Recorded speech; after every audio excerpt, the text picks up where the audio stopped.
Suzuki genuine parts for Suzuki Ertiga 1.4 2014 to 2018. So, ang in-order ni sir ay isang rack and pinion assembly. Ito yung rack and pinion. So, fit ito para sa Suzuki Swift 1.2 at Suzuki Swift Desire. At para rin sa Ertiga 1.4 na 2014 to 2018. So, Suzuki genuine parts yan. At makikita dito ang part number. Ito. Yan. Dito sa karton, makikita nyo rin po yung part number na yan. So, pag sinabi natin rack and pinion assembly, kasama na dito ang tie rod end. Ito yung para sa left at rack end.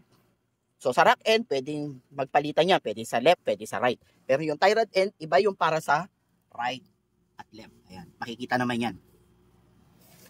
So, ito ay plug and play na lang po. Ikakabit na lang. So, wala kasi ditong parts na nabibili pag nagkaroon na ng lagutok sa loob nito. Walang parts. Unlike sa Alto, may nabibiling by parts ng rack and pinion. Pero sa Ertiga at sa iba pang Suzuki ay laging assembly. Kasama rin sa in-order dahil ito ay manual transmission, umorder ng clutch master. Ito yon. At ito ang part number. So, bound ito sa Misamis Oriental via AP Cargo. We ship nationwide via AP Cargo and LBC para sa mga direct buy. Pwede nyo ma-way sa aming store na Mr. Robert dito sa Valenzuela. Pwede po kayo magpalalamove. At para sa Lazada store, may limited parts kami na puro Suzuki genuine parts lang doon na Mr. Robert. Maraming salamat po.